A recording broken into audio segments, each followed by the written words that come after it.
Yeah, I'll react to that, sure. Okay, guys. Sorry. It's old footage on a farm in Britain. All right, that's all the reason I need to watch it. Justification. Let's go. The original preemptive original link to the video, top of the description. Discord below that. Love to have you. Yeah, let's go. Let's go.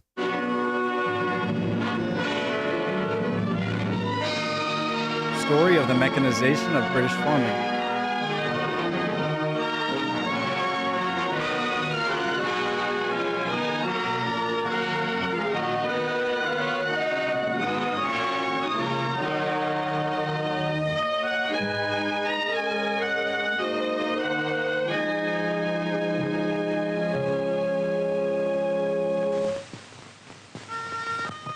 For centuries, the patchwork pattern of Britain's countryside has been shaped by the individual skill and labor of farmer and farm worker. Sorry, I was watching Band of Brothers, and that volume is down. And labor of farmer and farm worker.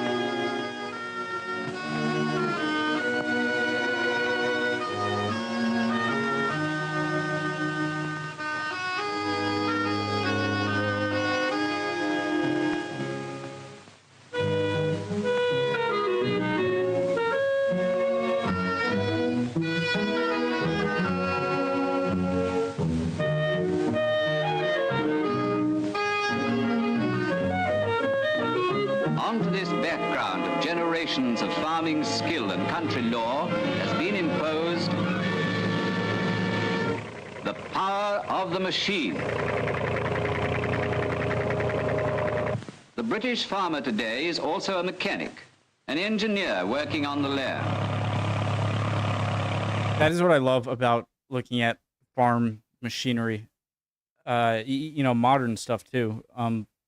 They're just so unique to farming itself, and it's just cool to see what they come up with. To his inborn knowledge of soil and climate, of crops and livestock, he has had to add, during the last 30 years, a knowledge of gears and carburetors, of sprockets and sparking plugs. And just as farmers and their wives used to flock to horse fairs and cattle shows, so today they come in crowds to demonstrations of farm machinery, to compare different types of ditching and trenching machines, to see new methods for cutting and carting grass, to examine and discuss all the latest developments in the mechanization of the land. Oh, that's so cool. Just imagine whenever I think of a farmer, I think of a shrewd, all of that knowledge in their head, just being like, deciding what they could use on their farm is so cool. Agricultural engineering began in Britain 200 years ago, and since that time, the output per farm labor unit has steadily risen until today it is higher than in any other European country. Even before the war, the value of the British farm workers' output was 3 times that of the German and twice that of the French, Belgian or Swiss worker. In recent years, Britain's home food production has reached new records, largely because of the close cooperation between the farmer, the agricultural engineer, and the makers of farm machinery. Increased speed is the essence of mechanized farming. One man with a machine can do as much as 4 or 5 men with horses in the same time. Greater speed of the machine and the fact that it can combine 2 or 3 operations in one means that the mechanized farmer is far less dependent upon the weather. And that's very important. And you don't need to feed it or worry about it breaking. I mean, it will break something, but unlike having to probably put the animal down, you can replace the part. It doesn't sleep, doesn't need rest. Important in Britain's changeable is far less dependent upon the weather, and that's very important in Britain's changeable climate. This cut and lift machine, for instance, cuts grass and loads it onto a wagon in one operation. The filled wagon can then be taken straight to the dryer or silo. The wise use of machine power on the land means more intensive production per acre and does not mean any decrease in the number of workers employed. With With this transplanting machine, young vegetable plants can be put in at the rate of 8,000 or more an hour under favorable conditions. Finally, the machine never tires, and its greater power makes possible the farming of lands which could not formerly... Guys, I might have asked this before. Got an answer. I'm going to ask anyway. Did treads on tractors precede treads on tanks? Or was it the other way around? The first treaded vehicle. And its greater power makes possible the farming of lands which could not formerly be cultivated. The first step in all farming operations is the tilling of the soil. And the first step in the mechanization of the land was the replacement of the horse by the tractor for drawing plows and cultivators.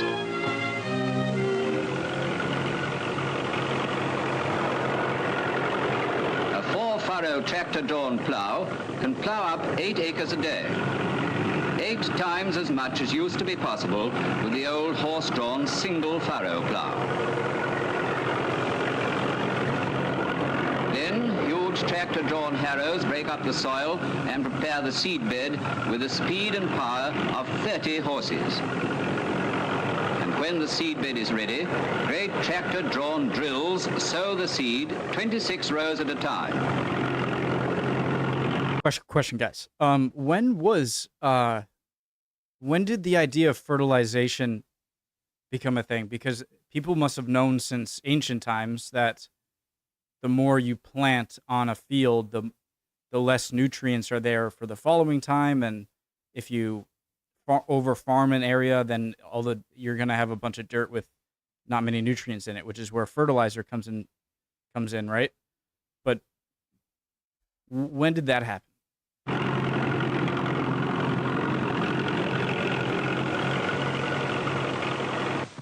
Or with tractor-drawn transplanters, seed potatoes and young vegetables can be set out in the comfort and ease of a ride in a bath chair. Time and the back-aching fatigue of the old hand-planting methods are saved, and labor released for other jobs about the farm. With this machine, all the crew have to do is to drop the plants in at regular intervals. The transplanter does the rest. It makes the drill as it moves across the field, and then a pair of wheels at the back press down the soil round the roots of the plants after they have been dropped into the drill. Over your finger. The machines used on British farms have not all been designed and produced in the country's great engineering workshops. Many of them are the result of the ingenuity and invention of ordinary working farmers. A Cambridgeshire farmer, faced with the problem of bringing water from a spring across 2.5 miles of fields, adapted an old mole drainer to lay the pipes underground in lengths of 600 feet at a time. That's why, again, why it's so cool to see. It was so cool to see those people like gathering around the farmers, the new machinery, and looking at it. Because think of all of they all, and I would love to just see them having a conversation with each other, because they all have, basic farming problems to solve. But I'm sure through their own ingenuity and their fathers before them, I tend to think of farming as a pretty hereditary, which makes sense because it's a big deal to, be a new farmer and pick up everything. But to see them all with their own individual knowledge about common problems and then going to see a new piece of machinery, I'm over talking here, but it's really, really cool. This pneumatic hoe, which hoes between the plants as well as along the rows, was designed and built by a West of England. Sorry, that was a joke. Between the plants as well as along the rows was designed and built by a West of England farmer. But it takes care. Where did my water go?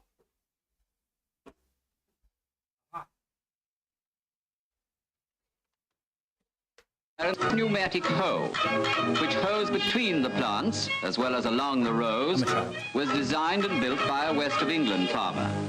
But it takes care and some practice to be sure of cutting between the plants and not through them. Another working farmer has invented this handy ditcher.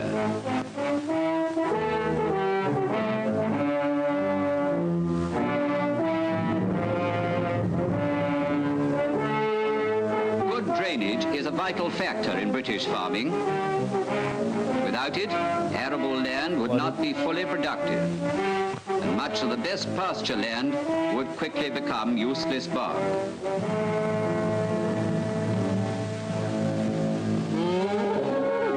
But it is not only in the realm of arable farming that machinery assists the farmer.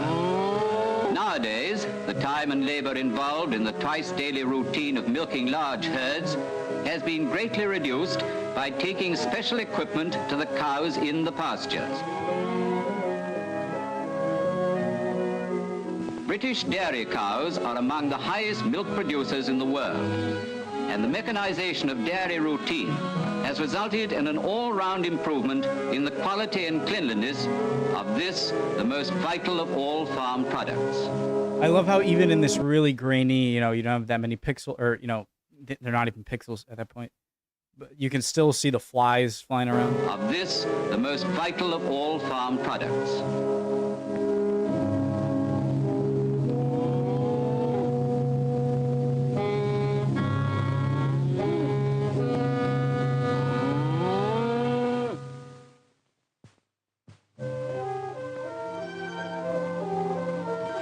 Demanded an enormous increase in Britain's home food production. Right, this is in 1943, so it's in the middle of World War II.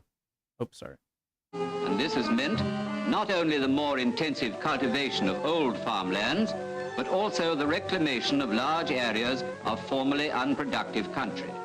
Hundreds of thousands of acres of moorlands and marshes, of forests and hillsides have been cleared and ploughed up and planted with food crops for the first time.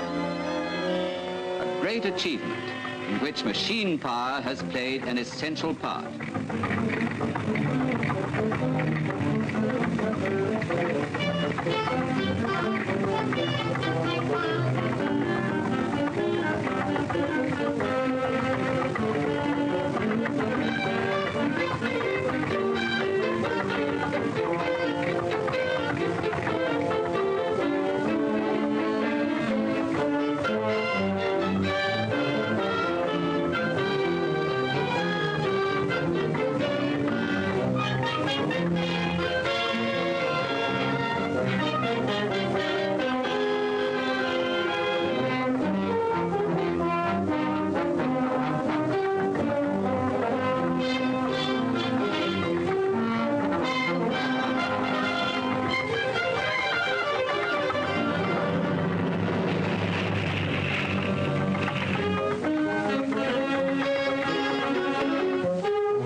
Jeez,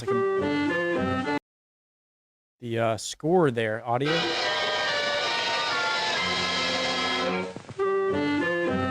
Then, after the ground has been cleared of trees and shrubs, other machines come along to break up the soil and prepare it for planting the crops.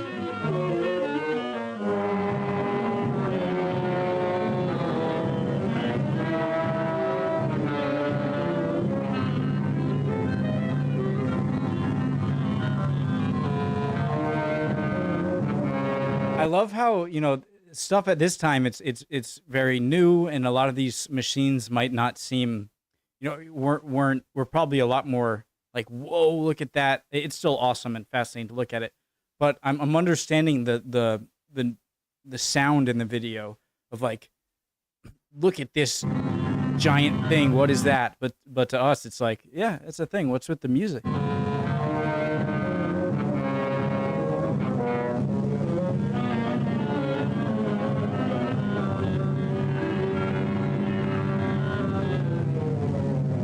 I don't think you want to get stuck in that.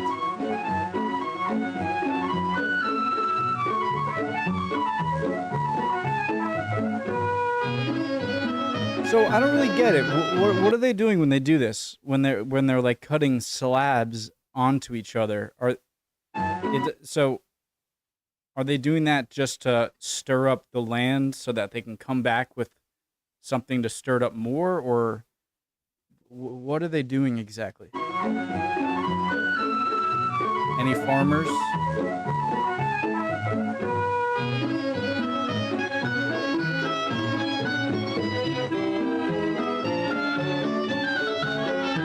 That view.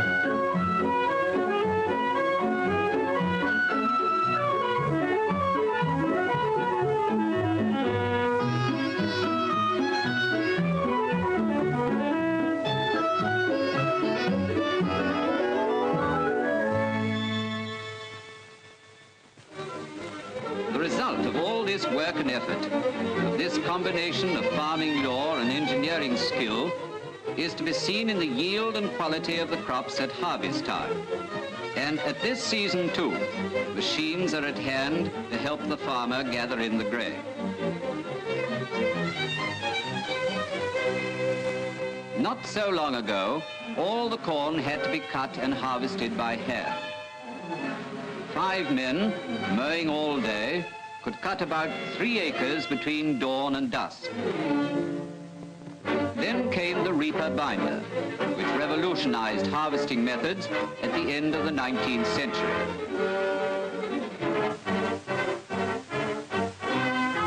This machine cuts the corn and ties it into sheaves in one operation.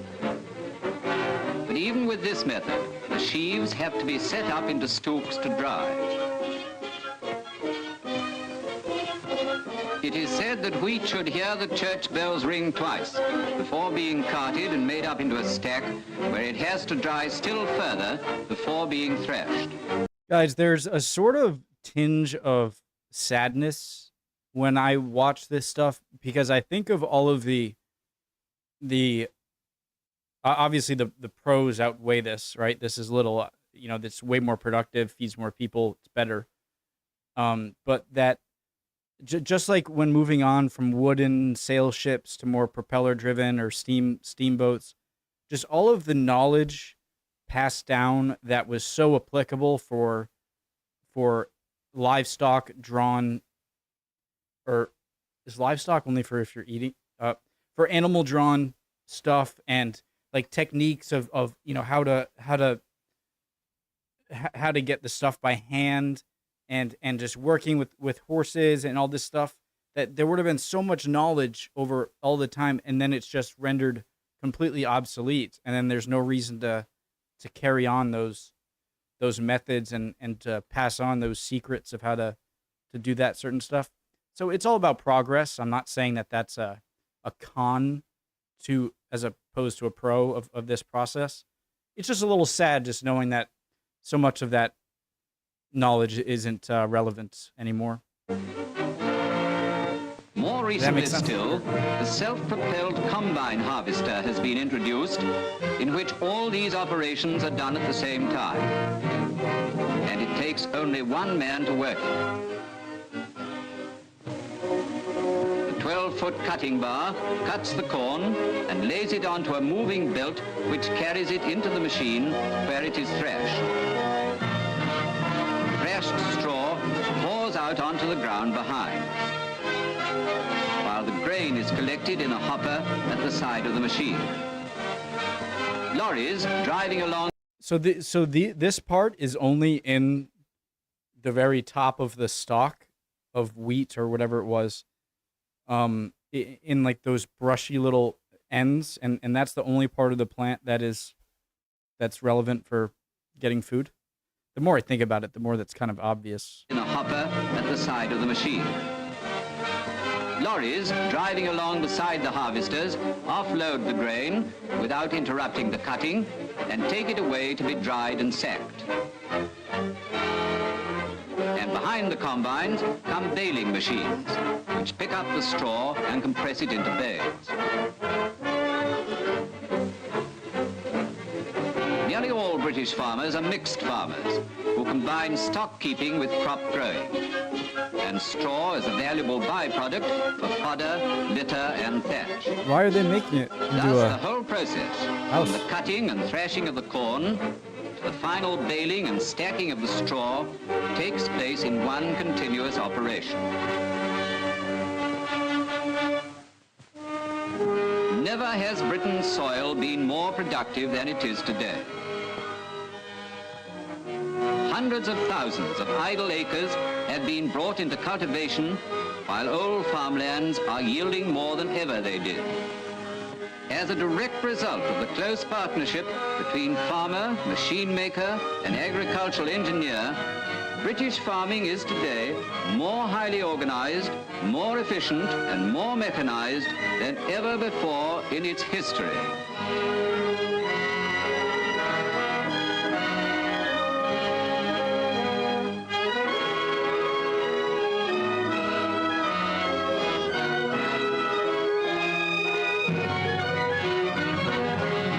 See this thing. What is he doing right there? It doesn't look like he's stirring up the land that much. It doesn't look like he's creating a mound for, you know, like a mound for the stalks to be planted into. And so what exactly is it? Oh.